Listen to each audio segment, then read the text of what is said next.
Então, dando continuidade ao nosso conteúdo de física das radiações, vamos falar agora sobre a reação nuclear. Reação nuclear é o processo de alteração no núcleo atômico. Se não ocorrer alteração no núcleo atômico, a reação nuclear simplesmente não existiu. Por isso que é importante nós destacarmos a diferença entre reação nuclear e reação química. Na reação química, a alteração se dá na eletrosfera, com a dança dos elétrons indo e saindo, eletrosfera, de um átomo ou de uma molécula. Então, quando dois átomos se juntam através da troca de elétrons por ligações covalentes, isso é uma reação química. Ou quando uma molécula se dissocia, também por conta de perdas de elétrons que faziam a ponte entre átomos, nós ainda estamos falando de reações químicas. Uma explosão atômica não é uma reação química, é uma reação nuclear. Por quê?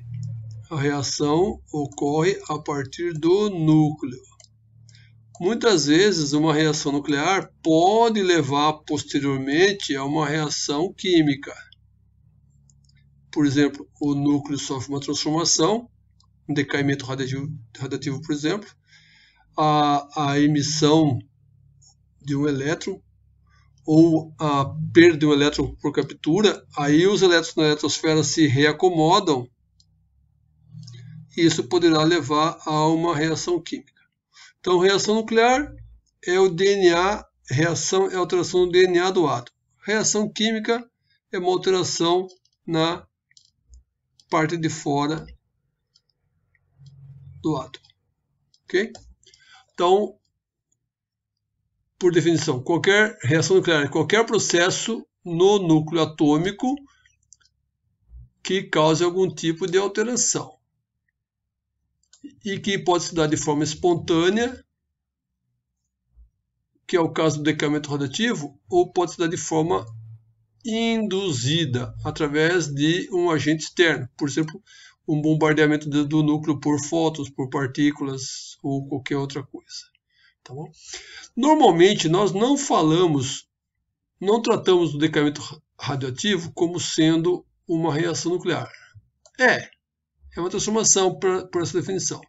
Mas se a transformação for devido a decaimento radioativo, nós preferimos usar o termo decaimento radioativo ao invés de reação nuclear. Ok? Bom, quais são... A maioria das reações nucleares, ela ocorre por colisão. É importante guardar isso, tá, gente? Então, a colisão é que vai causar a reação nuclear na maioria das vezes. Que não é o caso do decaimento radioativo, né? O decaimento radioativo ocorre de dentro para fora do núcleo e não requer colisão para isso. Então, a maioria das reações nucleares são induzidas, né? Consistem da colisão entre o quê? Entre um núcleo-alvo e uma partícula incidente. Essa partícula incidente pode ser, inclusive, um outro núcleo. E o que ocorre na sequência? A formação de um núcleo produto, tá? E a emissão de uma ou mais partículas, incluindo aí fótons. Tá? Pode acontecer a colisão de mais de duas partículas? Até pode.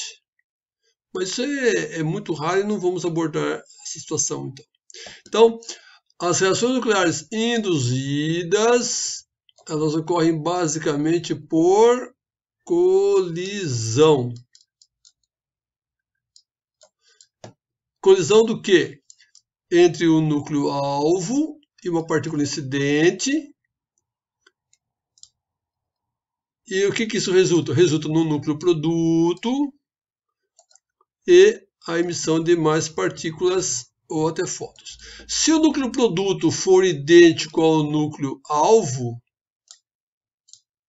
Se eles forem iguais, inclusive em termos de energia do estado de excitação do núcleo, então não ocorreu reação nuclear, porque reação nuclear implica em transformação. Um exemplo de uma reação nuclear. Nós temos aqui um núcleo alvo, no caso do nitrogênio 14,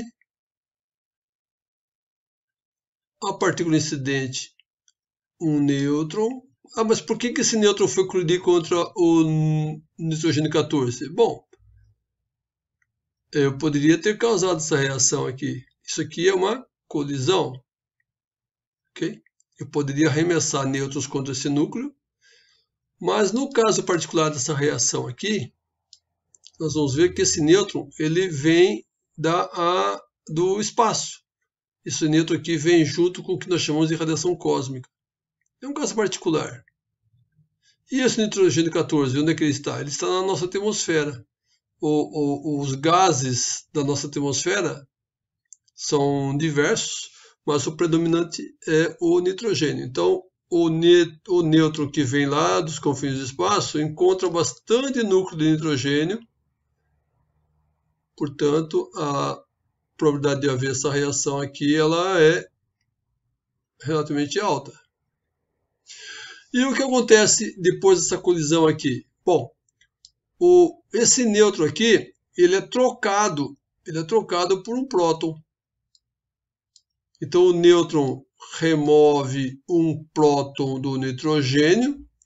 Nitrogênio tem número atômico 7.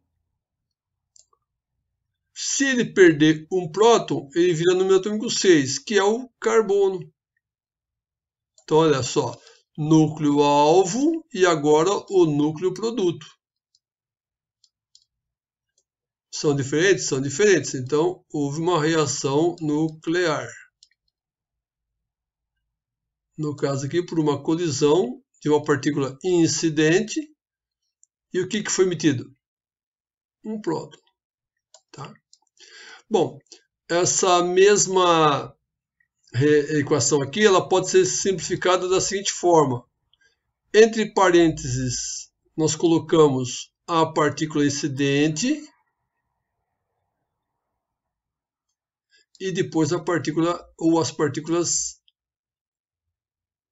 que são emitidas. Antes do primeiro parêntese, nós colocamos o núcleo alvo e depois nós colocamos o núcleo produto. É uma maneira mais sucinta de se escrever a equação de cima.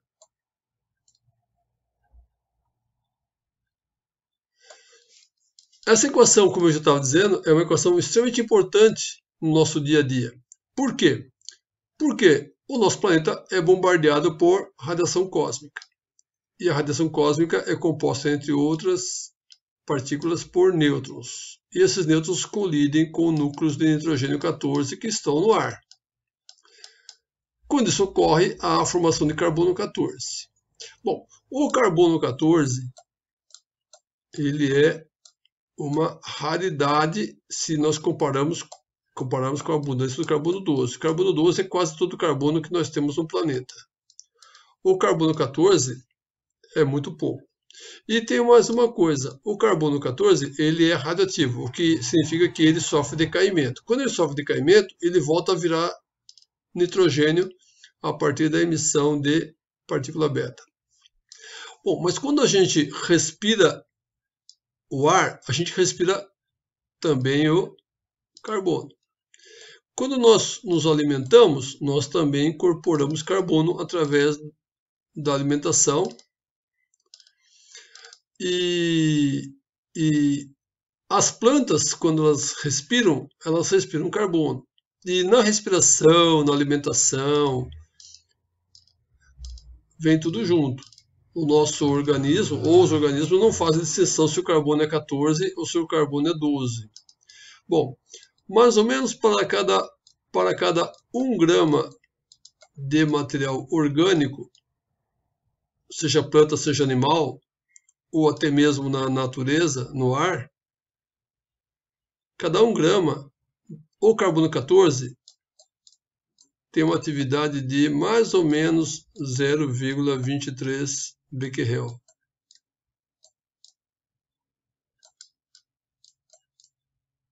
Tá, e daí?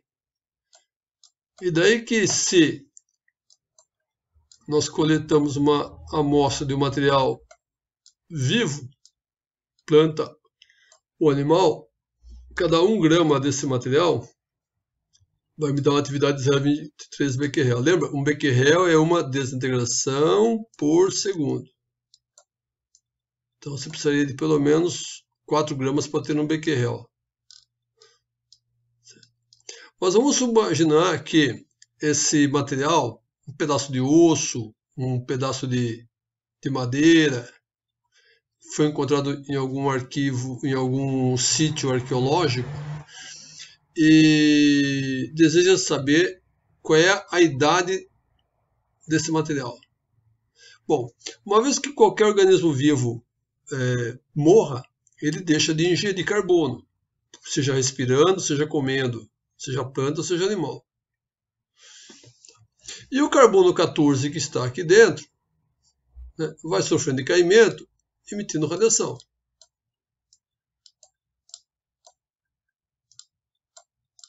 Porque o carbono 14, quando ele cair, ele emite partículas beta, né?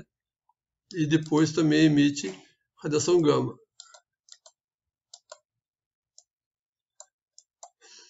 Então vamos supor que se pegue 1 grama desse material e se meça uma atividade, digamos, de 0,12 becquerel.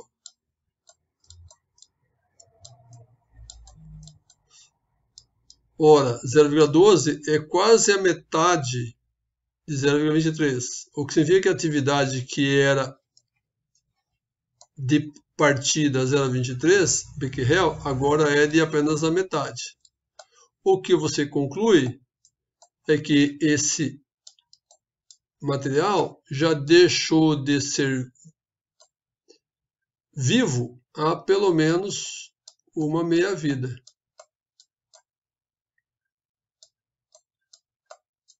Porque a atividade caiu pela metade. Nós sabemos que a meia-vida do carbono 14 é de mais ou menos 5.730 anos. Portanto, se esse material é, por exemplo, um osso, eu sei que essa criatura já morreu há pelo menos uns 5.730 anos. E se ir para outros valores de atividade, eu vou datando. Por isso que esse método é chamado de datação pelo radiocarbono. Ah, é fácil fazer? Não. Medir atividades tão baixas assim, você precisa de muito equipamento. Dá para usar isso daí para datar, por exemplo, o fóssil de dinossauro? Não, não dá. O último dinossauro morreu há 65 milhões de anos atrás. Então, se você pegar entre aspas, osso de dinossauro, que ali é tudo menos osso. Não tem mais matéria orgânica ali. Portanto, ali não tem mais nem carbono 12, quanto mais o 14. E como é que você data o tempo de uma criatura tão antiga que nem um dinossauro? Bom, temos que usar outros métodos de datação. Vocês vão ver isso com o professor de radiologia industrial, que vai falar sobre métodos de datação, incluindo o radiocarbono, tá bom?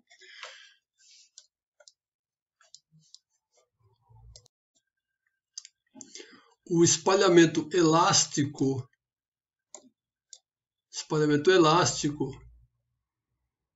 significa que dois corpos ou duas partículas entram em colisão, cada uma com a sua própria energia cinética inicial. A soma das energias cinéticas das duas partículas em colisão, antes e depois, em se mantendo com o mesmo valor, significa que não houve dissipação de energia e, portanto, chamamos esse espalhamento. Espalhamento aqui quer dizer cada um vai para o seu lado, eles podem estar vindo, ou um pode estar parado e o outro só vindo. Espalhamento elástico é quando não há perda da energia cinética total inicial em relação à energia cinética total posterior à colisão. Significa que não há perda de energia por outros mecanismos. Então, um exemplo de espalhamento elástico é o caso dessa equação aqui, olha só.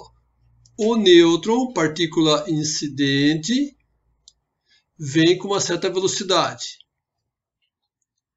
A velocidade implica numa energia cinética. Para quem não lembra, energia cinética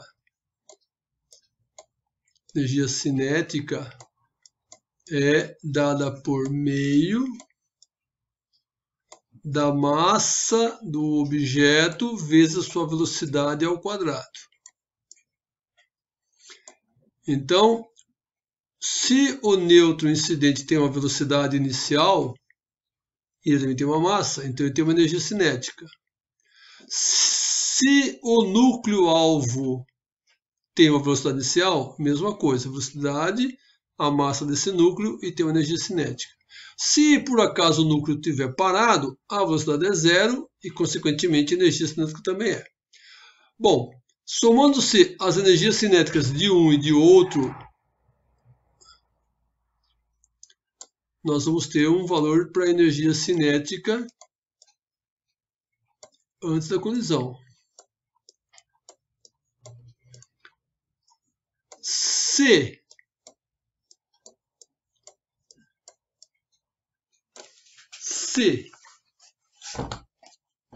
esse valor for idêntico à energia cinética total depois da colisão, como é que eu calculo a energia cinética depois da colisão? Eu pego o valor da energia cinética do nêutron, que é o mesmo, tá? Que é o mesmo nêutron, mais a energia cinética do núcleo produto, que por acaso é o mesmo também. Se a energia cinética dos dois somadas coincidir com o valor da energia cinética dos dois antes da colisão, esse espalhamento é elástico. Então imagina que o nêutron, aqui está o núcleo de chumbo 208,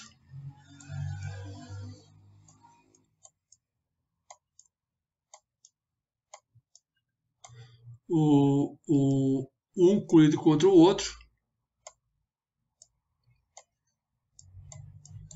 e depois vai um para um lado, vai o outro para o outro,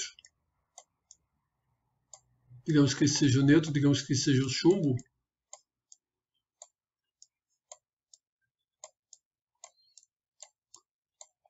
Esse espalhamento, em havendo conservação de energia cinética antes e depois, ele se chama de elástico. Bom, observamos alguma alteração no núcleo? Tanto no alvo, tanto antes quanto depois? Não, nenhuma. O número de massa é o mesmo, o número atômico é o mesmo. E não havendo alteração na energia do núcleo, na energia de excitação do núcleo, isso não é uma reação nuclear. Portanto, o espalhamento elástico por si só não é reação nuclear. Ok? Então, lendo aqui embaixo, a partícula incidente no nêutron, né? No nosso exemplo é o nêutron, e o núcleo-alvo, que no nosso exemplo aqui é o chumbo 208, tem suas energias cinéticas alteradas, mas a soma das energias cinéticas depois de colidirem é exatamente igual. E isso aí é um espalhamento elástico. Então veja só, o nêutron pode vir com uma velocidade e sair com outra, não tem problema. O núcleo-alvo tem uma velocidade e depois tem outra, não tem problema nenhum. O que não pode é haver alteração no total das duas energias somadas, antes e depois. Não houve alteração, espalhamento elástico não é reação nuclear, é apenas uma colisão. Bom, quais são os tipos de reações nucleares? Existem vários tipos, nós vamos falar apenas de algumas mais importantes para o nosso estudo. Tá? Então veja só, espalhamento elástico não é reação nuclear, mas espalhamento inelástico é. Tá? Já vamos ver o que é espalhamento inelástico então. Outra forma de reação nuclear é a captura. rearranjo, fusão, fissão, fragmentação e fotodesintegração. Vamos ver cada um deles em detalhes, então. Então, começando aqui, ó, espalhamento inelástico. Bom, se o elástico não há alteração na energia cinética total, antes e depois da colisão, no inelástico vai haver. Por isso que é uma reação nuclear. Então, espalhamento inelástico, a partícula incidente, lembra lá do nêutron? E a partícula emergente são a mesma. Então, se é nêutron, sai nêutron. Se é próton, sai próton. Ok? Havendo, porém, transferência de energia para o núcleo alvo, que se torna excitado. O que é um núcleo ser excitado? Quando que o átomo está excitado? Quando os elétrons ficam agitados e ficam pulando para níveis de energias mais altos, né? Para outras órbitas mais externas, ou até mesmo abandonando o átomo, certo? No caso do núcleo, também há algo similar, como a excitação dos nucleons dentro do núcleo.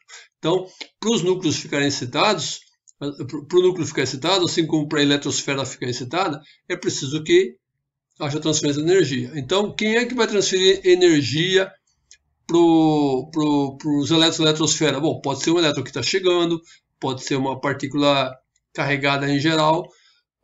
Agora, mesma coisa para o núcleo. Quem é que vai transferir energia cinética, energia de excitação para os nucleons? Alguma partícula que chegue no núcleo.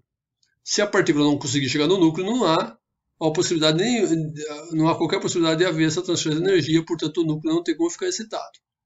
Ok? Bom, então, se o núcleo passar a ficar excitado, significa que a energia cinética total depois da colisão vai ser menor do que era antes da colisão. E aí nós temos um espalhamento inelástico. Então, a energia cinética total, lembrem, a total das partículas somadas. Energia cinética total depois da colisão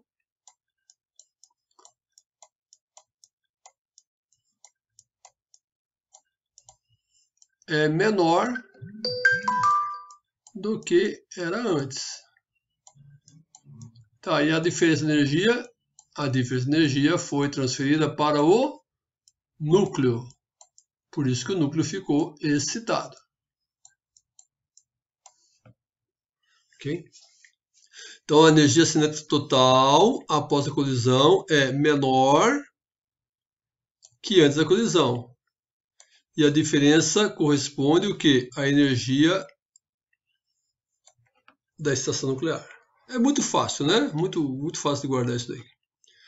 O núcleo excitado. O que acontece com a eletrosfera excitada? Os elétrons ficam desexcitando, né? Os elétrons ficam voltando para camadas, para órbitas mais internas, e quando eles fazem isso, eles emitem quê? Fótons característicos. Fóton característico. A energia desses fótons é igual à diferença das energias que o elétron assume quando está numa órbita e quando está na outra. Ok? Então, a mesma coisa vai acontecer com o núcleo. O núcleo, quando o núcleo desexcita de um estado para outro, ele também vai emitir fótons. Esses fótons vão ser chamados simplesmente de gama, independente da energia. Então, qualquer fóton que vem do núcleo é um fóton gama. E quando é que o fóton gama é emitido? Quando o núcleo desexcita. Tá? Então, o núcleo pode desexcitar em etapas, e em cada uma dessas etapas ele emite um determinado fóton com uma determinada energia. Tá? Essas energias desses fótons gamas emitidos pelo núcleo também são características. Portanto, assim como os fótons que vêm lá da eletrosfera dizem para nós qual é o tipo de átomo que está sofrendo desexcitação, né? Quando o núcleo desexcita e emite os fótons gama, também estão nos dizendo que tipo de núcleo está sofrendo desexcitação. Mais ainda, além de dizer qual é o elemento químico ao qual pertence aquele núcleo, também diz qual é o isótopo daquele tipo de núcleo. Ok? Continuando. só é possível excitar o núcleo se houver uma energia cinética mínima. Então, se a partícula incidente tem uma energia muito baixa, ela pode não fazer cócega no núcleo, portanto o núcleo não fica excitado. Então, essa energia mínima também é chamada de energia de limiar de reação, ou energia de limiar de reação. Tá? Também muito intuitivo, né? Núcleos mais pesados têm esses limiares mais baixos. O que significa que quanto maior for o tamanho do núcleo, quanto mais pesado ele for, menor a energia necessária para que ele seja excitado. Interessante isso, né? Então vamos pegar aqui um outro exemplo. Partícula alfa. A partícula alfa vem lá com uma certa energia cinética. Sabe-se lá de onde. E aqui tem um núcleo de cálcio 40. Cálcio 40. Aí dá a colisão, né? A alfa dá uma cacetada no núcleo de cálcio 40. Aqui está a alfa, aqui está o cálcio. Imagina assim, ó, uma bolinha de bocha sendo arremessada com uma bola alvo. Quem já jogou bocha sabe do que eu estou falando. Geralmente essa bola aqui está parada, né? Lá na pista. O jogador atira a bola menor e toca na bola maior. Aí ele faz pontuação. Ok? Quando a alfa bater, a velocidade dela passa a ser menor do que a que ela tinha antes. Ou seja, a energia cinética da alfa agora é menor do que a energia cinética que ela tinha no início. A energia cinética total inicial é só da alfa, se o alvo estiver parado, porque a energia cinética de um objeto parado é zero. Então toda energia cinética é só da alfa. Agora não. Nós temos uma alfa e temos esse objeto aqui que vai querer dar uma ligeira balançada. Então ele também tem uma energia cinética. E essa energia cinética foi devida à parte da energia cinética que a alfa ou que a bolinha transferiu para a bola maior. Mas tudo que a alfa perdeu virou energia cinética do alvo. Bom, se sim, nós temos espalhamento elástico. Se não, cadê a diferença de energia? Bom, a diferença de energia serviu para excitar esse núcleo aqui. Então, nós representamos assim, olha. A alfa, com uma determinada energia cinética inicial, colide contra o núcleo alvo. Aí a alfa tem essa energia alterada, portanto tem esse tracinho aqui, ó. Esse apóstrofo para dizer que a energia cinética dessa alfa já não é mais o que era antes. É a mesma partícula alfa, mas com energia cinética diferente, menor, nesse caso. E o núcleo alvo agora ganhou parte da energia cinética da alfa. Portanto, agora o núcleo ficou o quê? Excitado. Por isso o eminho aqui na frente. Tá bom?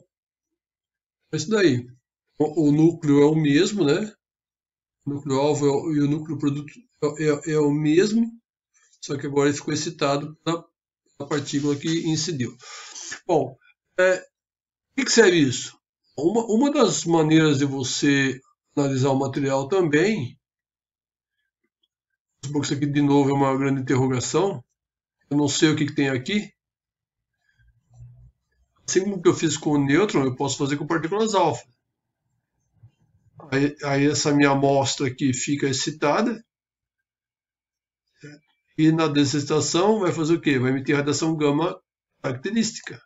Um fóton ou uma sequência de fótons. E esses fótons gama já são catalogados, então eu consigo finalmente descobrir o que eu tenho na minha amostra. Okay?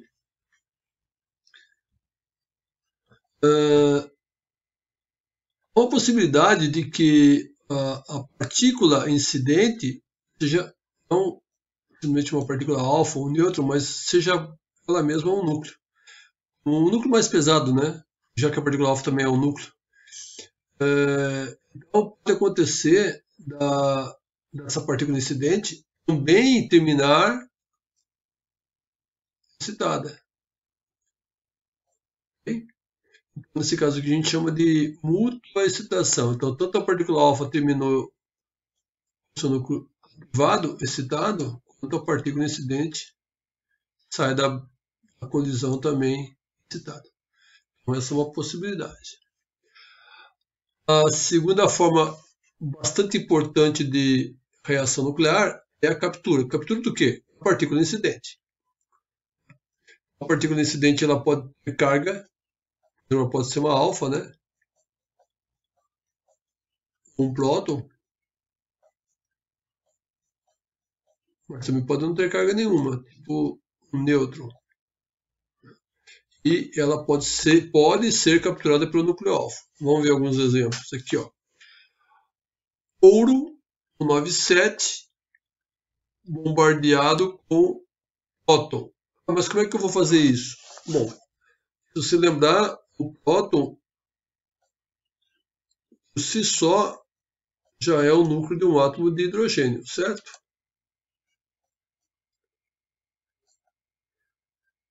Se você tiver só o núcleo do átomo de hidrogênio, hidrogênio H1, né?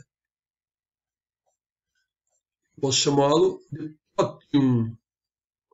No fim é a mesma coisa, né? O próton é o núcleo do hidrogênio H1.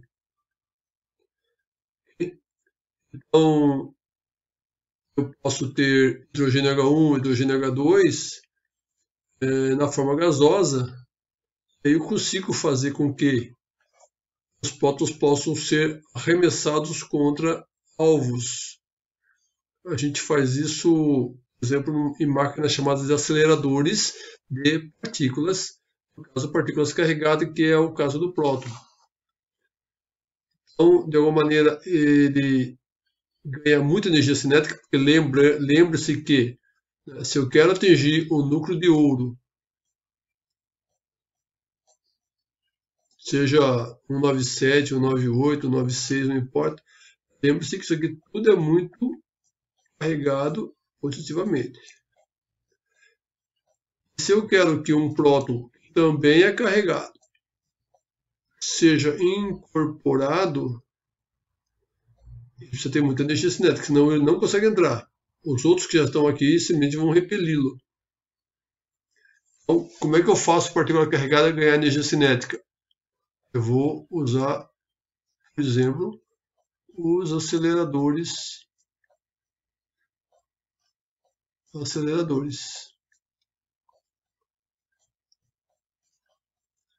de partículas. Tem de tudo quanto é tamanho acelerador. O maior atualmente está lá na Europa, que tem dezenas de quilômetros de comprimento. Então, o ouro, uma vez incorporado o próton, uma vez incorporado ao ouro, o ouro tem número atômico 20. Só um instante. Aqui. O ouro tem número atômico 79.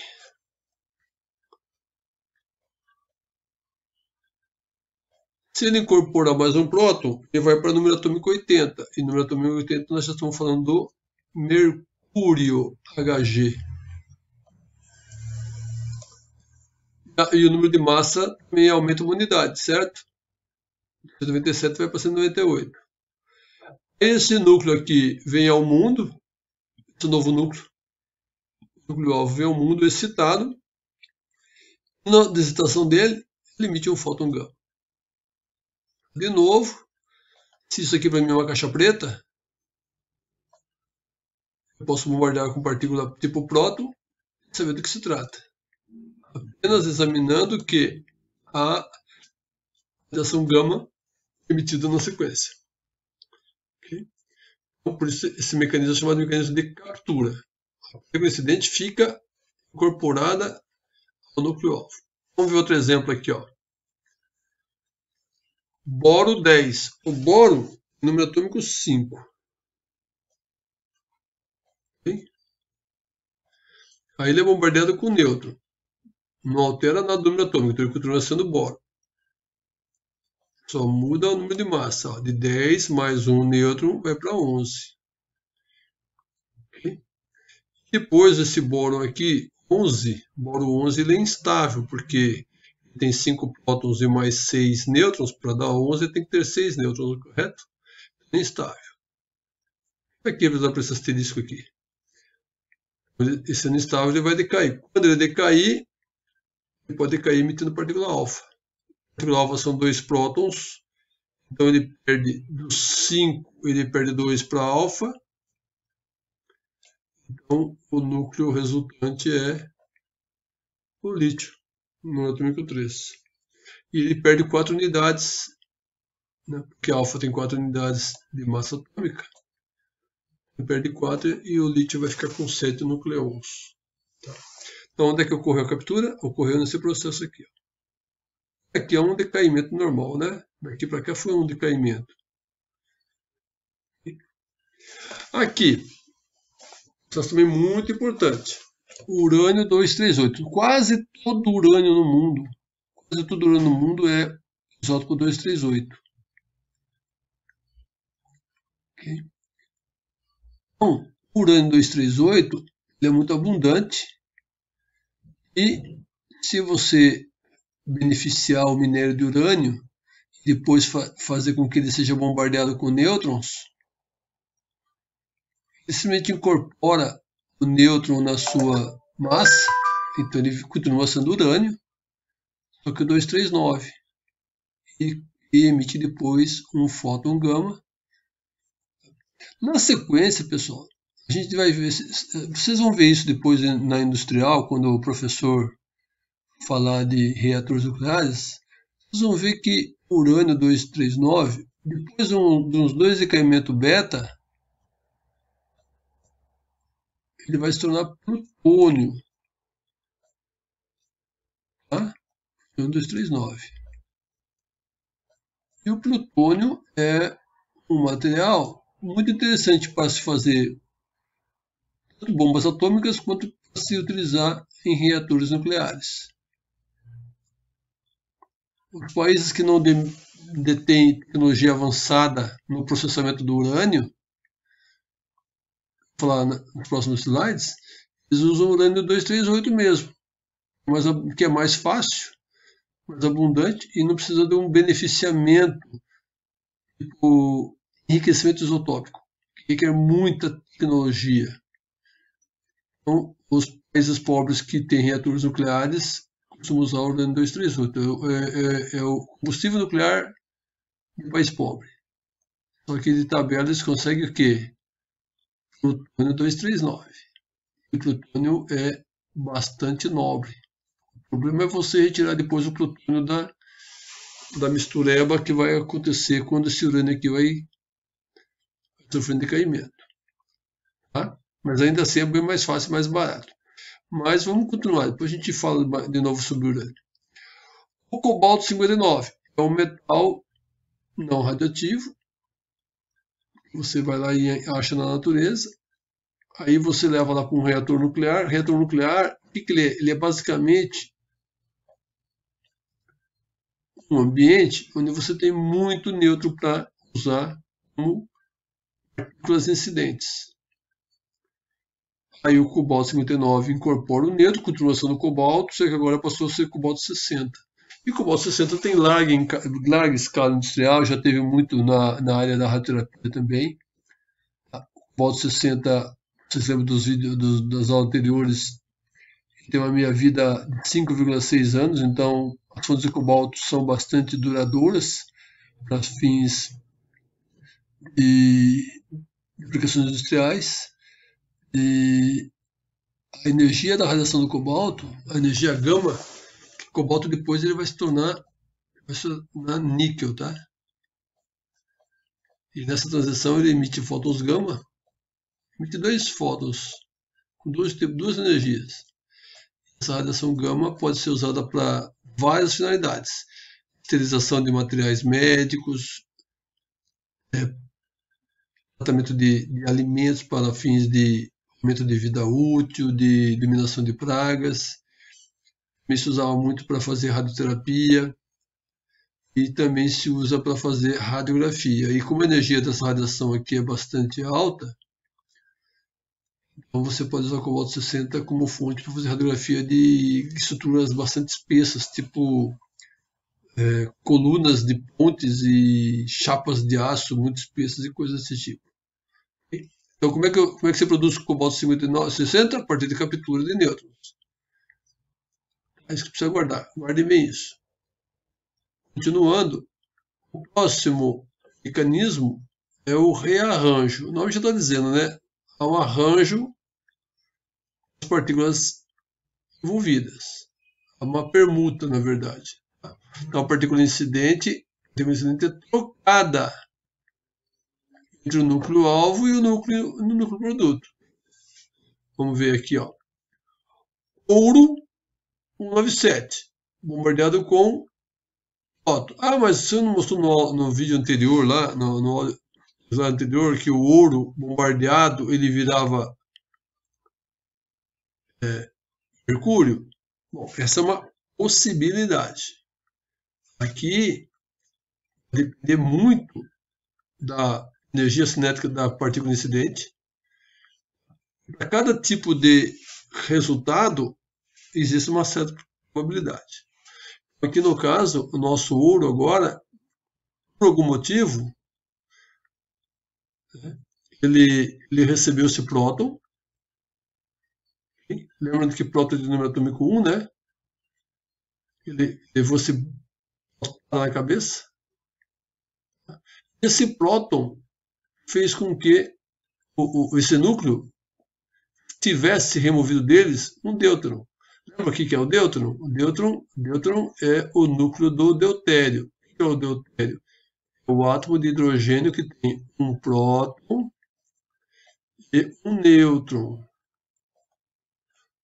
De novo, se tiver só o próton, é o núcleo do trício, trício H1. Se tiver, obviamente, só um próton mais um nêutron, nós estamos falando do deutério, H2. E se tiver o próton de novo com mais dois nêutrons, nós estamos falando do H3. Trício. Eu posso escrever assim ou eu posso escrever assim mesmo. Ou também posso escrever simplesmente próton. Afinal de contas é o que é, né? Próton. E eu também posso chamar isso aqui de prótion. Prótion. São nomes. Prótion.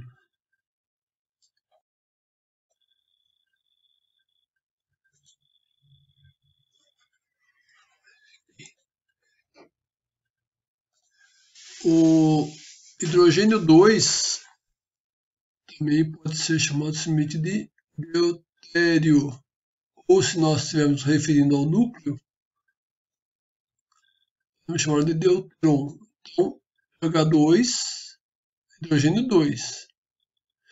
Não confunda nunca H2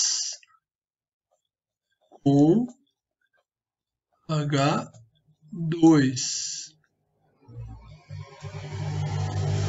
ou H2. Isso aqui é o deutério. Isso aqui é uma molécula de hidrogênio com dois átomos de hidrogênio. Isso aqui é o gás hidrogênio. Dois átomos. Aqui, 2, ou 2 é o número de massa atômica.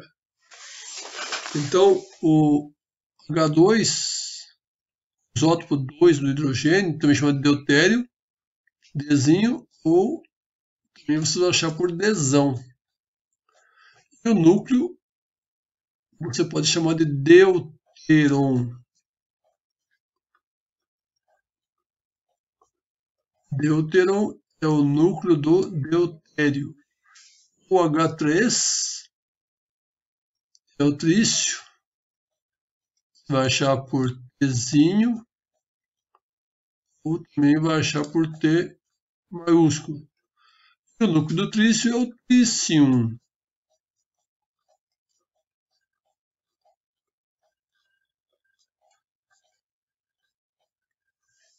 Okay? Então vamos aqui. Vamos lá. O próton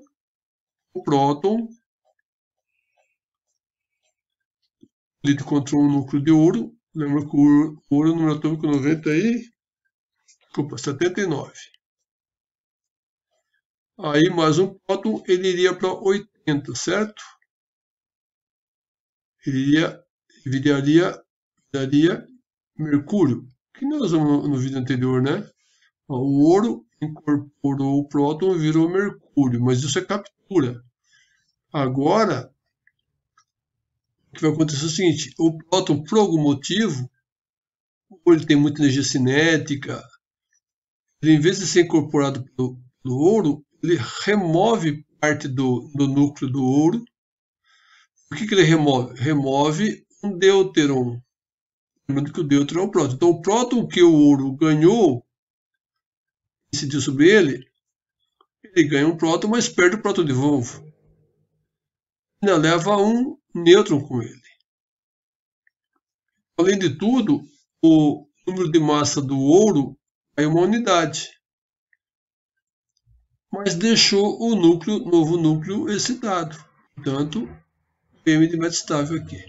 Mas por que na reação anterior, em vez de emitir um deuteron, houve emissão de um gama? Tudo uma questão de probabilidade.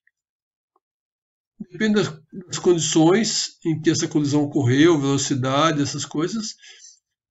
Mas para cada tipo de reação nuclear existe uma probabilidade. Então, no caso em que isso ocorre, nós temos o quê? Um rearranjo. Certo? Entrou um próton, mas ele saiu, ou entrou ele e saiu outro. A partícula incidente é trocada. Não necessariamente esse próton é o mesmo do que foi o que incidiu. Mas houve uma reacomodação de partículas aqui. Vou ver outro exemplo aqui. Ó. Uma partícula alfa colide contra o alumínio. Tá? O alumínio ele tem número atômico 13. A alfa tem número atômico 2. Vou botar um 2 aqui. Ó. E tem número de massa 4. Okay? Essa alfa colide contra o núcleo de alumínio e remove desse núcleo o nêutron.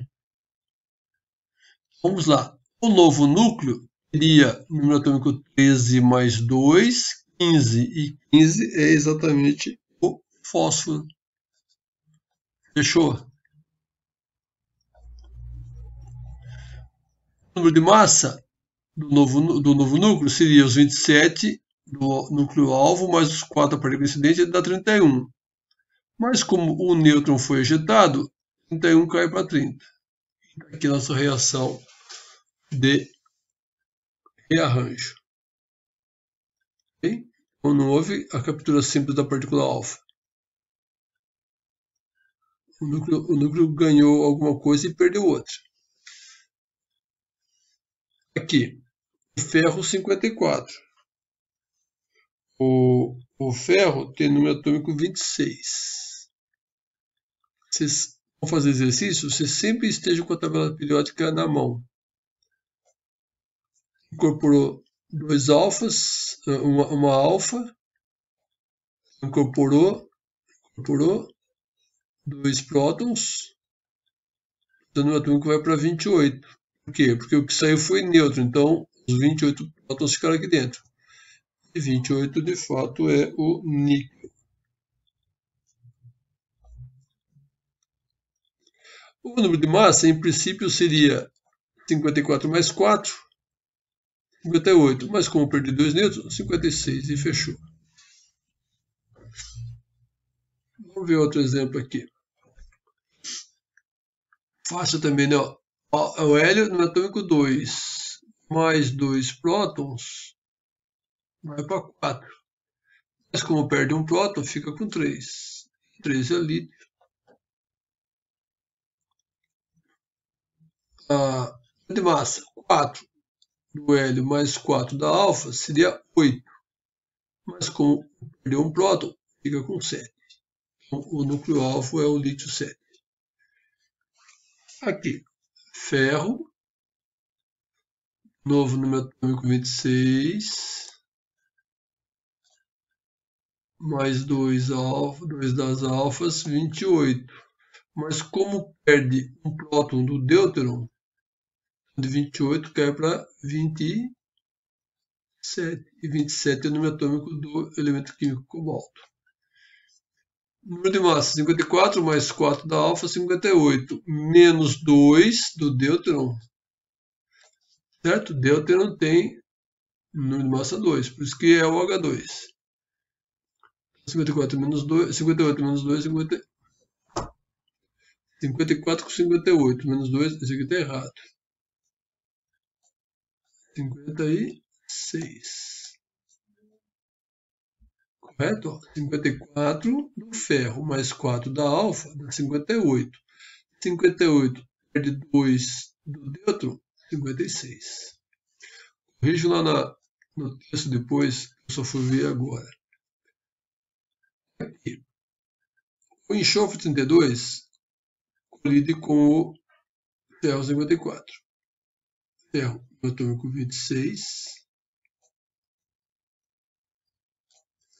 O enxofre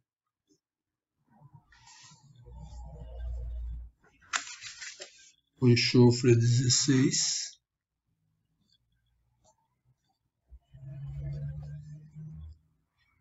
Okay. O silício é 14. Vamos lá. Ó. O novo núcleo deveria ter 26 mais 16, 32, 42. Como perde 14, incorporou na verdade só 2 prótons, né? Então vamos para 28. 28 de novo, estamos falando do níquel.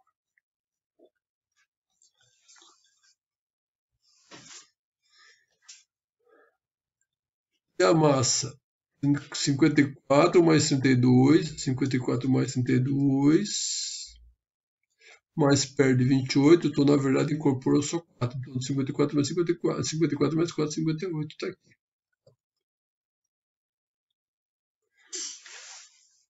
Aqui, nitrogênio 14, que a gente tem abundância na atmosfera. Como falamos já no começo do vídeo. É bombardeado por um nêutron, geralmente vindo lá do espaço sideral, radiação cósmica. Radiação cósmica. Por exemplo, posso fazer esse nêutron vir de uma fonte artificial. Então, esse nêutron, por exemplo, pode vir de radiação cósmica.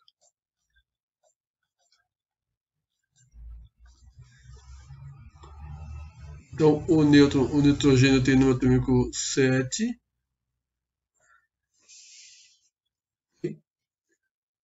O nêutron não agrega nada, mas ele perde um próton, então ele vai ficar com o número atômico 6. E aí, produziu-se o carbono. O número de massa também não muda, né? Porque ganha um nêutron, mas perde um próton, o atômico torna 14. E vocês viram que o número atômico agora, o número de massa agora, eu pus do lado direito. Tanto faz, desde que seja a parte de cima. Aqui está uma reação muito importante, pessoal. Olha só. O berílio é o número atômico baixo, né? O berílio tem o número atômico 4, desculpa. Então, o berílio é aquele mesmo berílio que a gente usa nos aparelhos de raio-x como janela na saída do feixe. o primeiro material sólido em temperatura ambiente um pouco mais baixo. Porque o hidrogênio é gás, o berílio é gás, o lítio está do líquido.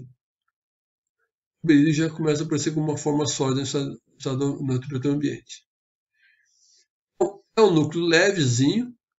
Tá? E vamos botar aqui um berílio. Aqui é berílio.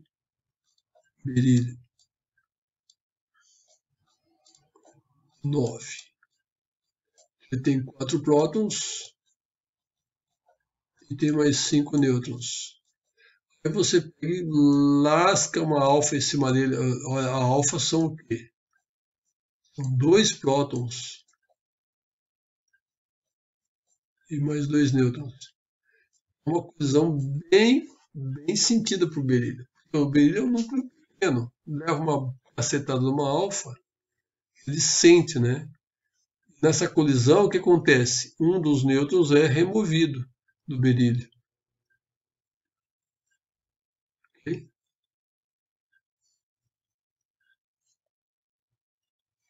Removido.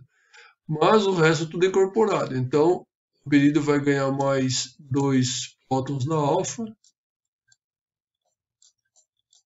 e ainda ganha mais um nêutron. E agora nós temos 4 do berílio, mais 4 da alfa, e vamos ficar com 8. Opa, 4 não, 2. 2. Vamos ficar com 6. E 6 é carbono. Tá? E o número de massa, 4 aqui, mais 9. 4 mais 9, 13. Perde 1 do nêutron, fica com 12. Mas por que eu disse que isso aqui é importante?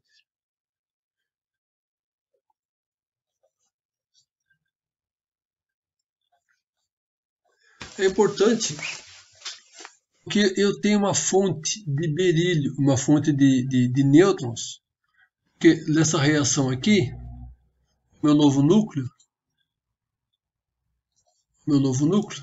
que agora é o carbono 12,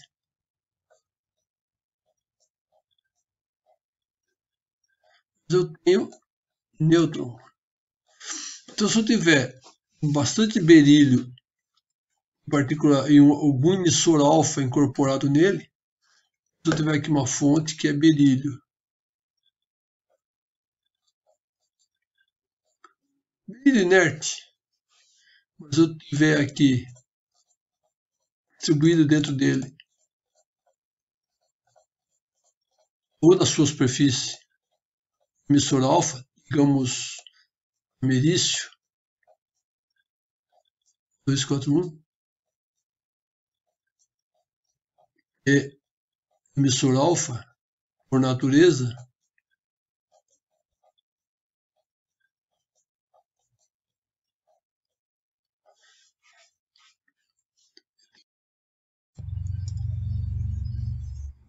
então nós temos aqui uma fonte que está emitindo nêutrons.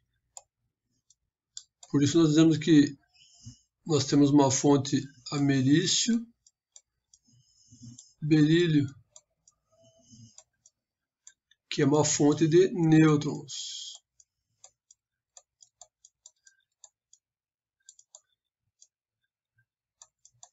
A vantagem dessa fonte de nêutrons é que ela pode ter dimensões bastante reduzidas e ela pode ser colocada em vários equipamentos ou inclusive equipamentos portáteis.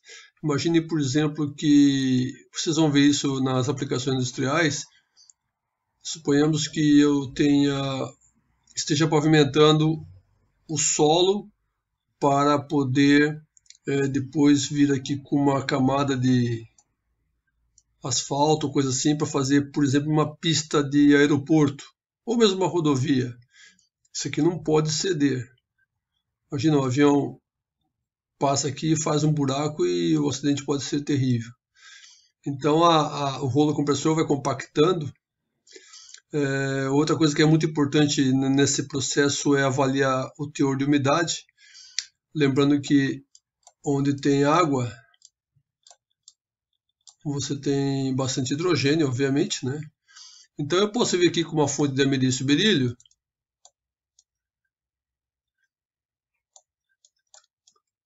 Ou melhor, uma fonte de nêutrons. E eu posso ter no mesmo equipamento acoplado um detetor de nêutrons.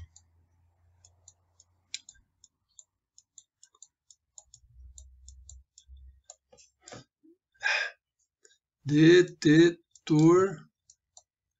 Pixa, ficou pior. Detetor de nêutrons.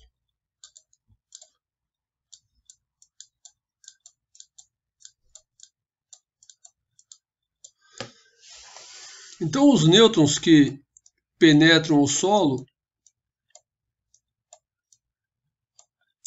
e que por acaso colidam contra um átomo de hidrogênio,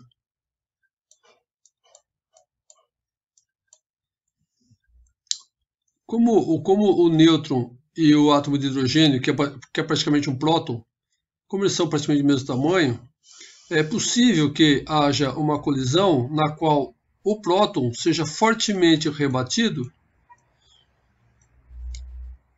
e o nêutron fique praticamente parado, ou ele fique muito lento. Então esse nêutron, ou os que voltarem para o detetor, vão ser detectados. E pela intensidade de nêutrons lentos que retornam do detetor, é possível fazer uma correlação com o teor de umidade desse solo. Então isso é feito em campo, né? Eu também poderia usar o detetor de nêutrons, por exemplo, num silo no qual está sendo produzido alguma matéria, tipo farinhas, ou coisas desse tipo.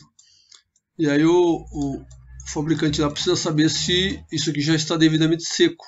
Então é possível introduzir uma fonte de nêutrons aqui, acoplada a um detetor, para que se meça em tempo real o teor de umidade do produto. Outra possibilidade também, você encontrou um material qualquer, digamos no aeroporto mesmo, cuja identificação é duvidosa, então os inspetores da alfândega podem ter um equipamento desse portátil, aí eles aplicam os nêutrons nesse material. Esse material tem os seus núcleos, ou parte deles, excitados. Lembra? Por captura de nêutrons ou por colisão, o núcleo pode ficar excitado. O núcleo excitado pode emitir radiação gama. Aí, se você tem aqui um detetor de gama, você pode saber do que se trata o material, pelo menos a composição isotópica desse material. Então é possível fazer análise em tempo real no campo, ou em laboratório, melhor ainda. Essa análise, como eu já tinha dito, é a tal da análise por ativação de nêutrons. Okay? Eu posso ter nêutrons de outra maneira que não seja a partir de radioisótopos? Sim, eu posso ter mini aceleradores que vão gerar nêutrons, mas isso fica para disciplina industrial, ok? Bom, a outra relação aqui, muito interessante, é essa aqui, ó. Você bombardeia com deuterons ou deutério, tá? O neônio 20. Esse bombardeamento remove partículas alfa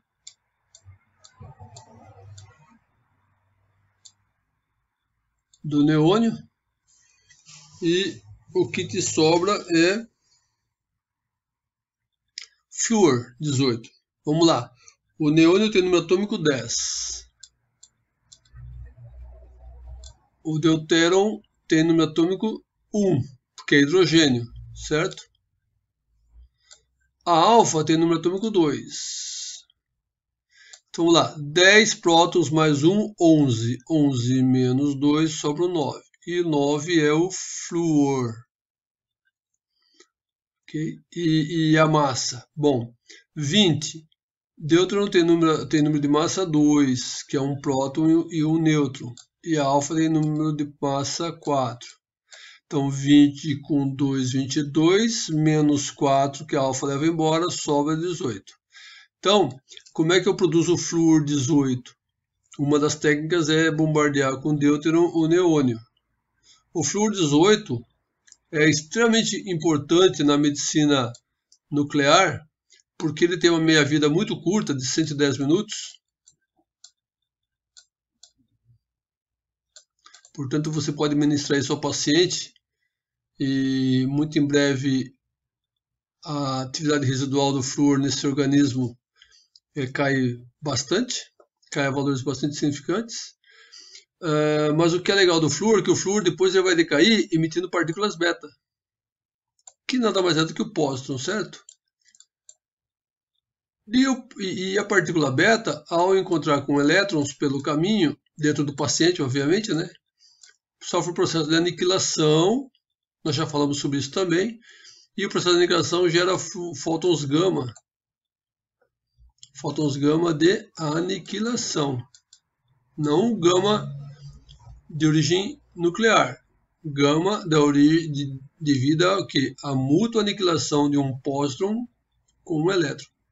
Esses fótons gama é que vão ser detectados num tomógrafo para se fazer o mapeamento de onde o flúor está concentrado. Isso aí é a base do PET scan. Então, tomografia por emissão, tomografia por emissão de pósitron. Na verdade, a tomografia é feita pela detecção da radiação gama de aniquilação. Mas para que isso ocorra, é preciso que você tenha decaimento beta+. E o flúor 18 é um desses nucleidos que proporciona esse tipo de emissão. Okay? Fusão é outro tipo de reação nuclear muito, muito importante. A fusão, o nome já está dizendo, junção.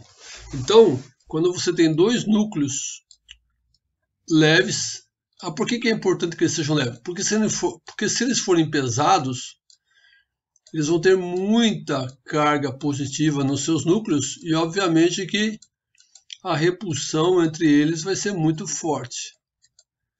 Então, o que você consegue fazer de fusão é núcleos leves. Por exemplo, deuteron com trício. Tudo isso aqui é hidrogênio, certo? Vamos dizer que aqui seja o hidrogênio. Esse aqui é o próton, um próton. Ó. Próton, nêutron. Nêutron, nêutron. Então, núcleos leves. Mas assim mesmo, existe repulsão entre os prótons. E para que essa fusão ocorra, você precisa dar muita, muita energia cinética para ambos. Senão eles não vão se juntar. Né?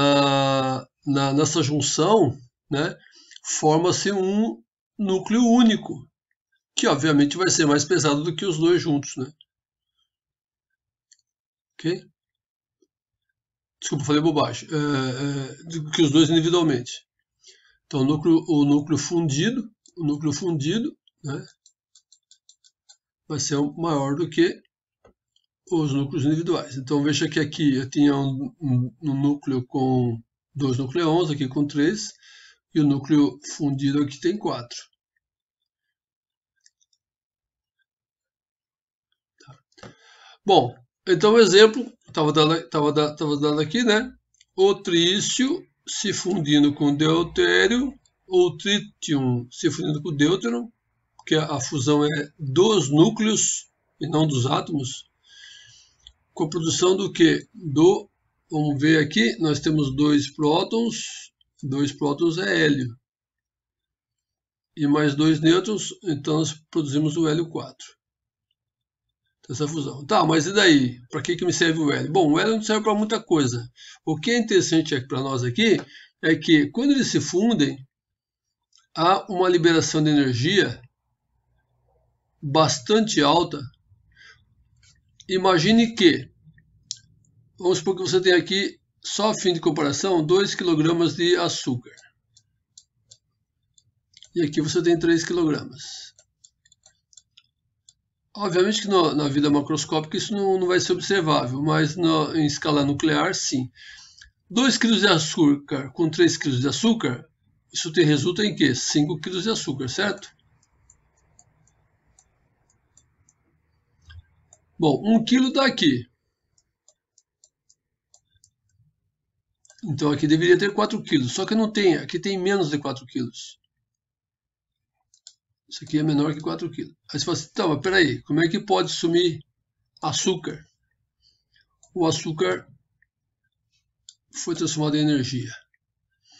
E essa energia da fusão é que pode ser aproveitada. Por exemplo, se você quer fazer um reator nuclear à fusão, você precisa produzir essas reações de fusão para que você obtenha essa energia, e essa energia sim possa ser aproveitada para, por exemplo, fazer água ferver, gerar vapor, fazer uma turbina girar e produzir eletricidade.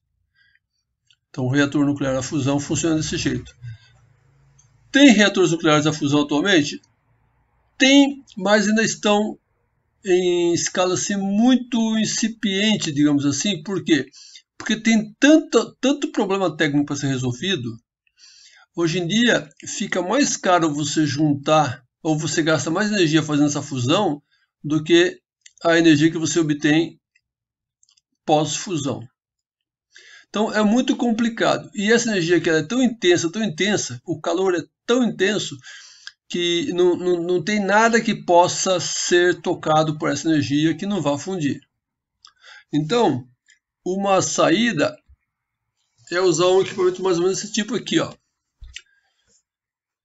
A fusão está ocorrendo aqui dentro desse material. Isso aqui é um gás que está confinado por campos magnéticos, certo? Então isso aqui é chamado de tokamak.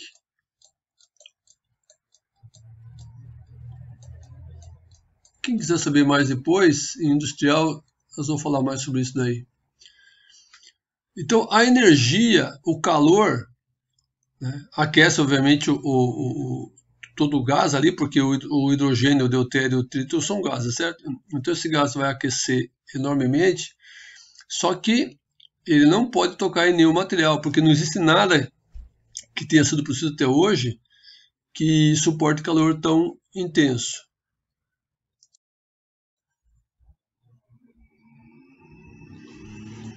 Ok, então vamos voltar para o nosso slide anterior.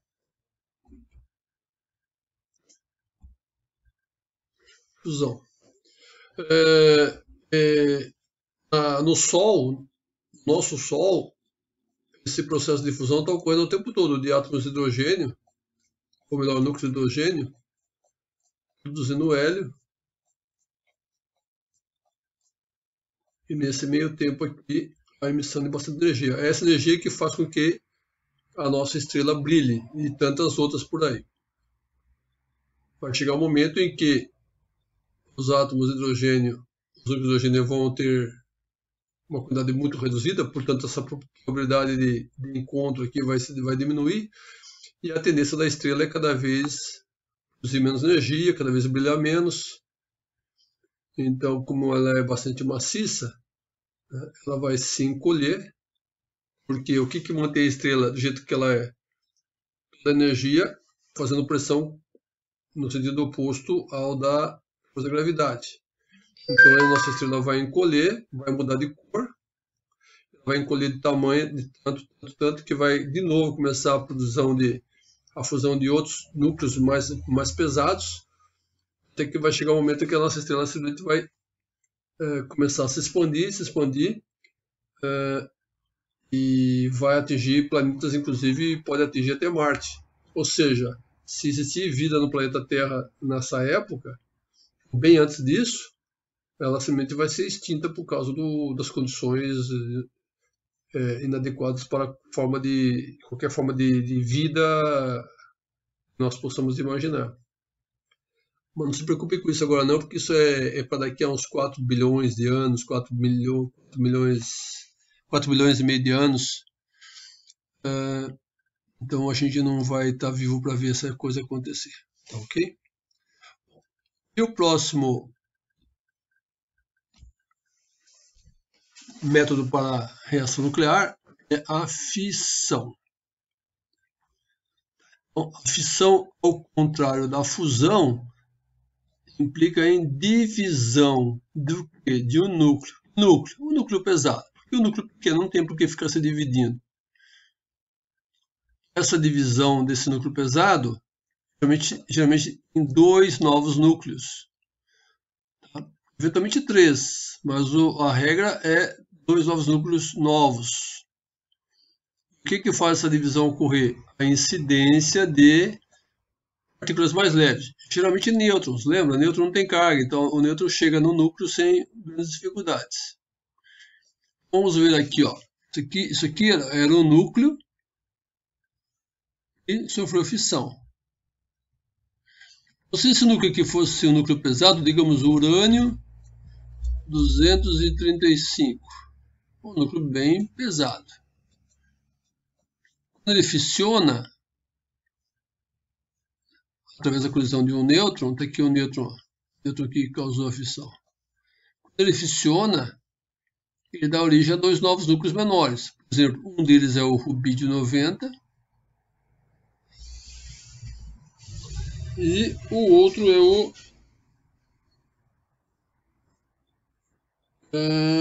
rubídio 90. Tá aqui.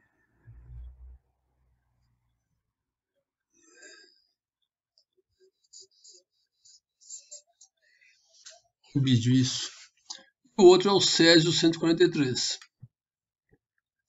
Se você somar 143 com 90, vai dar 233. A 235, faltam 2. Está aqui, ó, 2 nêutrons. Então, na fissão do urânio 235, por exemplo, isso geralmente é feito através da incidência de um nêutron lento. Normalmente se formam 2 novos núcleos. Nem sempre vão ser rubídio e césio, vão ser outras coisas, já vamos ver. A emissão de mais 2 ou 3 nêutrons. Esses nêutrons são chamados nêutrons de fissão. Okay? E os 2 novos núcleos são chamados de fragmentos de fissão. O processo de quebra do núcleo, fissão. Okay? Vamos lá, vamos ver como é que se escreve isso, a reação nuclear. Urânio 235, atingido por um nêutron, dos produtos de fissão e libera 3 nêutrons. Geralmente 2 ou 3, não é 3 sempre. Tá? 2 ou 3. Outro núcleo que fissiona também, ó, plutônio 239. Também com colisão de nêutrons, também gera produtos de fissão. O que eu causo a fissão do urânio ou do plutônio? Porque eu quero a energia. Isso aqui é a energia. E essa energia eu posso aproveitar. Assim como eu aproveitei a energia da fusão, eu posso aproveitar a energia da fissão. Essa energia pode servir para aquecer algum produto, tipo água ou um gás, que me vai fazer girar uma turbina, que vai produzir energia elétrica. Bom, com eletricidade eu posso fazer um submarino nuclear funcionar, eu posso fazer uma usina nucleoelétrica funcionar, eu também posso fazer uma bomba. A energia da explosão com fins militares. Vamos voltar aqui na fusão de novo. Olha só. Aqui eu também posso usar para fazer uma bomba, usando essa energia aqui. Se a bomba produz energia pela fusão, eu digo que essa é uma bomba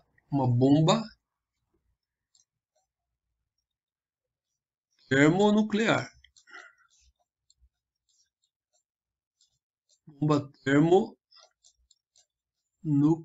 Não é bomba atômica. Bomba termonuclear. Ou também, deixa eu ver aqui, bomba termonuclear.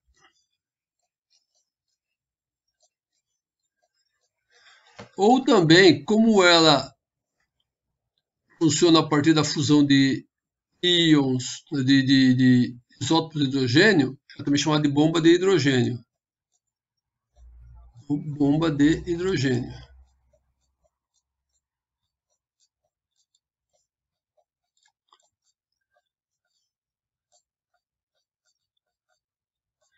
Ou simplesmente bomba H. A bomba H é a bomba de hidrogênio ou também bomba termonuclear. E ela produz uma da energia muito maior do que a bomba que funciona por fissão. Então, se a bomba funciona por fissão, ela é chamada simplesmente de bomba atômica. Para vocês terem uma ideia, a bomba atômica ela é usada assim como, digamos, uma espoleta para fazer explodir uma bomba de hidrogênio. Uma pequena bomba atômica gera energia para fazer com que essa energia cause fusão de hidrogênio para a produção de uma energia em quantidade muito maior. Por isso as bombas nucleares de hidrogênio são muitíssimo mais poderosas do que as bombas atômicas a fusão, a fissão. Também são muito mais caras e consequentemente, elas existem em muito menor quantidade nos países que dominam a tecnologia. Mas seria uma simples bomba de hidrogênio para arrasar boa parte do nosso planeta. Uma simples bomba. O poderio bélico desses países aí é impressionante. Se der na louca, eles arrasam com boa parte da vida nesse planeta. Vai sobrar só bactéria, talvez alguns peixinhos que vivem em cavernas, escorpiões, micróbios em geral, mas organismos mais complexos como os dos mamíferos, incluindo aí nós, simplesmente não teria condição de sobreviver no planeta após essa hecatombe nuclear. Aí sim seria o fim da nossa civilização do jeito que nós a conhecemos. Como disse Einstein uma vez, ele não sabe como é que vai ser a Terceira Guerra Mundial. Mas a quarta com certeza vai ser com paus e pedras. Então, gente, voltando a falar de novo sobre a fissão, né? O urânio 235, um exemplo, né? Quando ele fissiona, ele dá geralmente dois novos núcleos. Então, esses núcleos podem ser criptônio e bário, o estrôncio e xenônio, o rubídio com césio. Na verdade, existem mais ou menos uns 200 núcleos novos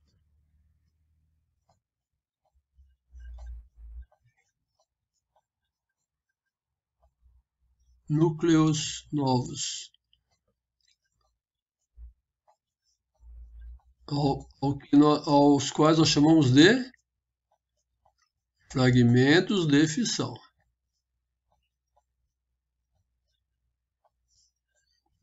E daí?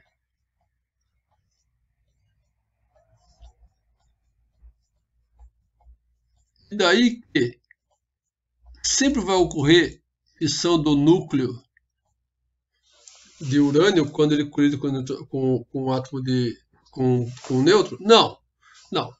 Essa fissão, existe uma probabilidade para isso acontecer. Agora, o que a gente sabe é que se o nêutron colidir com o núcleo do urânio 235, mas ele for muito rápido, essa probabilidade diminui. Então esse nêutron aqui, ele não pode ser muito rápido. Na verdade tem que ser um nêutron lento. A gente diz que tem que ser um nêutron térmico.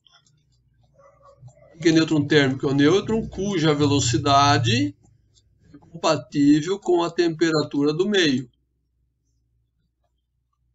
E ele não pode ser um nêutron com muita velocidade, com muita energia cinética, senão ele vai colidir com o núcleo de urânio 235 e a chance de haver a fissão é fortemente reduzida.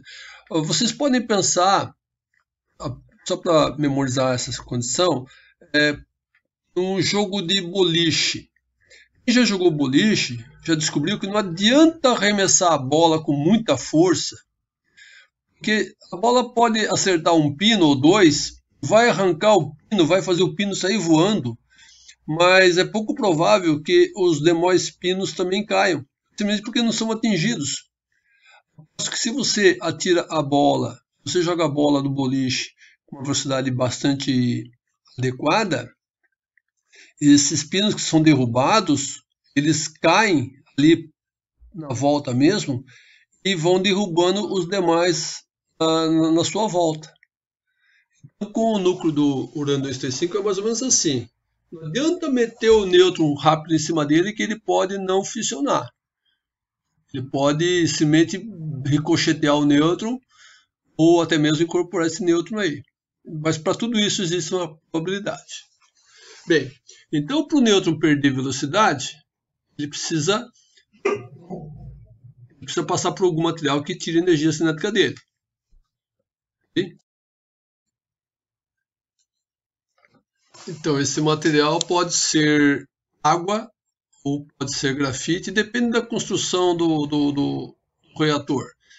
Esse assunto eu estou adiantando para vocês, mas vocês vão ver provavelmente na industrial quando for se tratar de reatores nucleares, tá bom? Bem, o processo de obtenção do urânio 235 não é um processo trivial, porque quase todo o urânio no mundo, quase todo ele é o 238. E o 238 não sofre fissão, exemplo do urânio 235. O que ocorre aqui é que o nêutron provavelmente vai ser capturado, então você vai ficar com urânio 239.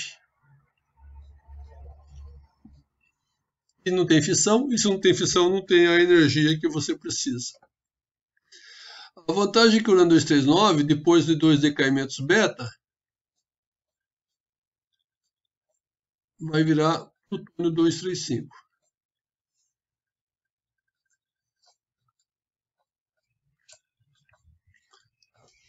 E o plutônio 239, o 239 também sofre fissão por bombardeamento do nêutron. Aqui é 239. Claro, né? Decaimento beta não altera o número de massa. Okay. Os países que conseguem produzir urânio 235 tem que pegar urânio na natureza e de todo urânio na natureza, 99,9%, 99,3% é o 238. 0,7% é o 235.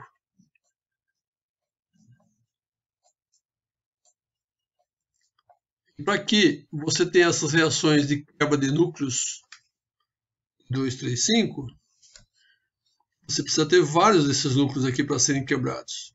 Quem é que vai causar as novas fissões? Os próprios nêutrons da fissão. Então, se os nêutrons produzidos na fissão causam novas fissões, e assim por diante, nós temos o que se chama de uma reação em cadeia.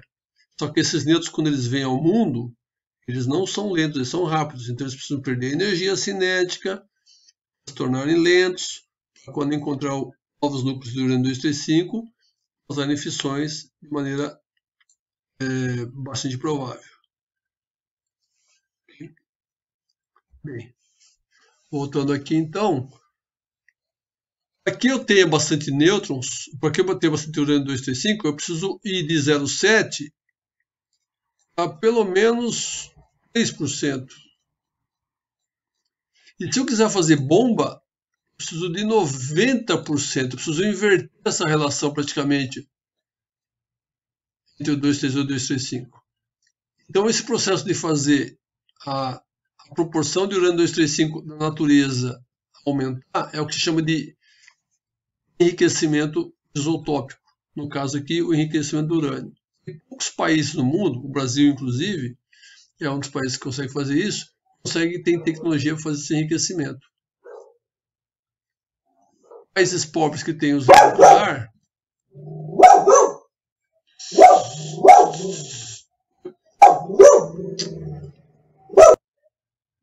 desculpe aí o ruído de fundo. Países pobres que não têm essa tecnologia vão trabalhar com urânio 238 mesmo. Até conseguir o plutônio 239 para daí sim fazer a fissão. Só que o plutônio também é um produto que se pode usar para fazer bombas. Então, países pobres também podem vir a dominar a tecnologia da fabricação de bombas atômicas sem investir muito em tecnologia. A produção do plutônio 239. Bom, mas mudando um pouquinho de assunto, gente, como eu disse, toda vez que nós temos a fissão do núcleo, se esse núcleo fissiona, mas para que ele fissione, o nêutron tem que ser térmico,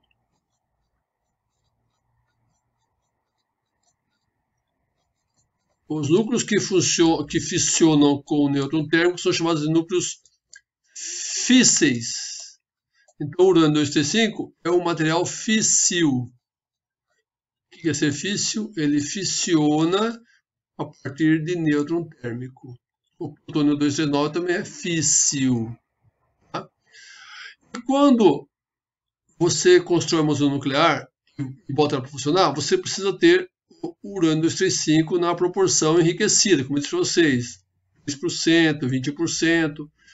Então, esse urânio enriquecido que vai para dentro do reator é o que nós chamamos de combustível nuclear. A semelhança, por analogia com o combustível fóssil para uma usina termoelétrica, por exemplo.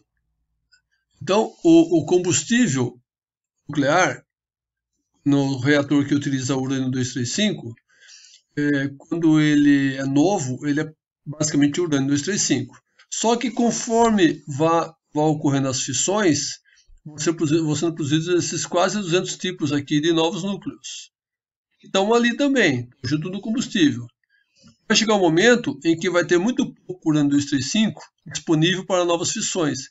E aí esse combustível se torna queimado. O combustível nuclear queimado é, na verdade, um coquetel enorme de novos núcleos altamente radioativos. Alguns desses núcleos aqui têm meia-vida de dezenas de anos. Portanto, o combustível nuclear queimado é o grande abacaxi dos reatores nucleares, das centrais nucleares. O problema da central nuclear não é dela explodir, porque não tem como uma usina nuclear explodir, e para explodir você teria que ter urânio a 90%. E urânio 90% só bomba atômica tem. Então, uma central nuclear não tem como explodir como se fosse uma bomba atômica. Só que pode explodir por outros motivos. Por exemplo, um superaquecimento. Foi o que aconteceu em Chernobyl. Chernobyl foi o pior dos acidentes nucleares da história. Chernobyl contava com 4 desses reatores, né? Trabalhava com urânio 238, tal, e conforme ia havendo fissão do núcleo, ia se formando esse coquetel gigantesco aqui de novos núcleos, altamente radioativos. Aí, por uma questão térmica, o reator simplesmente foi para os ares. E aí toda essa coisa aqui foi para o meio ambiente. Até porque o prédio do reator era um prédio comum, não era um prédio reforçado para aguentar a explosão. Então, o problema do reator nuclear é que se ele deixar vazar combustível queimado, esse combustível é extremamente diversificado, vai para o meio ambiente, e se esse combustível não vazou, mas ele precisa ser guardado, porque afinal de contas, ele não pode ser descartado no meio ambiente, obviamente.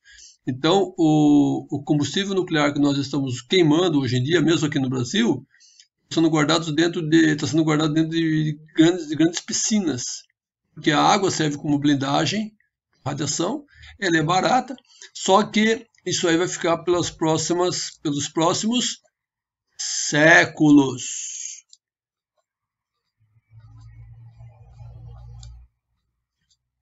Então, o combustível que nós estamos queimando hoje ainda vai permanecer radioativo nos próximos séculos. O que significa, gente, que os nossos descendentes, daqui a 200 anos, nossos netos vão nos xingar muito, porque nós estamos deixando para eles esse lixo radioativo extremamente perigoso. Essa é a nossa herança para gerações futuras, infelizmente. Okay? Bom, sexto método bastante importante de reação nuclear é a fragmentação. Bom, fragmentação, ao contrário da fissão, é algo assim muito, digamos assim, muito mais intenso. A fragmentação ocorre com um núcleo pesado atingido violentamente por uma partícula. Pode ser um próton, por exemplo, né? Esse próton tem muita energia cinética. Olha só. Muita energia cinética. Ah, mas como é que esse próton vai ganhar tanta energia cinética? Normalmente num acelerador de partículas. Tá? Então, esse próton é arremessado contra o núcleo e o núcleo simplesmente se fragmenta. Não é uma fissão, ele é feito em pedaços. Vai neutro para um lado, próton para o outro. O neutro realmente é arrebentado, o núcleo é realmente arrebentado. Tá? Aí vai ter outro quanto é lado, né? Prótons, nêutrons, partículas alfa, fragmentos. É um estrago. Né? O próton incide sobre o núcleo. Aí é caco para tudo quanto é lado, tá? Então, para que fazer isso? Bom, basicamente para se fazer pesquisa da constituição nuclear. A gente tem mania de achar que o núcleo é formado só de nêutrons e prótons, certo? Na verdade, os nêutrons e prótons são formados por quarks.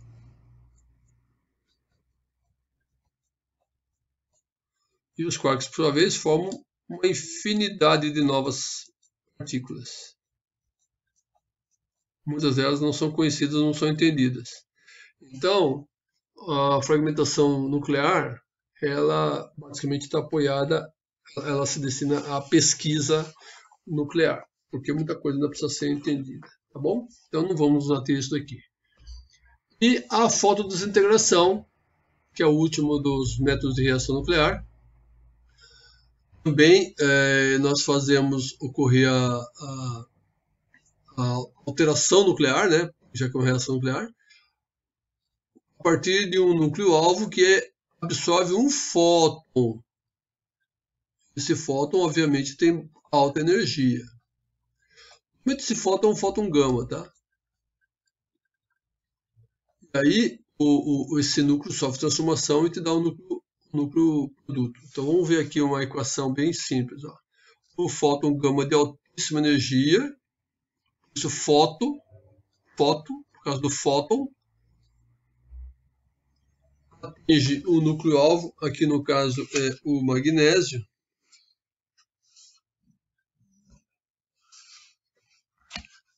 Tá? O magnésio tem número atômico 12. E o fóton é responsável por remover um próton do núcleo. O fóton excita o núcleo de tal maneira, por isso que ele tem que ter alta energia, que consegue fazer com que o próton seja ejetado do núcleo. Então esse número atômico 12 cai para 11, e o 11 é o sódio. Então, de novo, fotodesintegração vocês não vão achar por aí na rua, também destina-se basicamente à pesquisa. E só para não dizer que eu não falei sobre isso daí, tá? Com isso, gente, damos encerrado esse capítulo aqui das reações nucleares. Agora vamos fazer bastante exercícios, vamos aprender como é que faz aquelas reações. Incide tal partícula, remove tal partícula, o que sobra de núcleo, ou se você tem um núcleo resultado, qual foi o núcleo origem, sendo que a reação nuclear que ocorreu foi essa e essa. Assim. Bom, então até mais.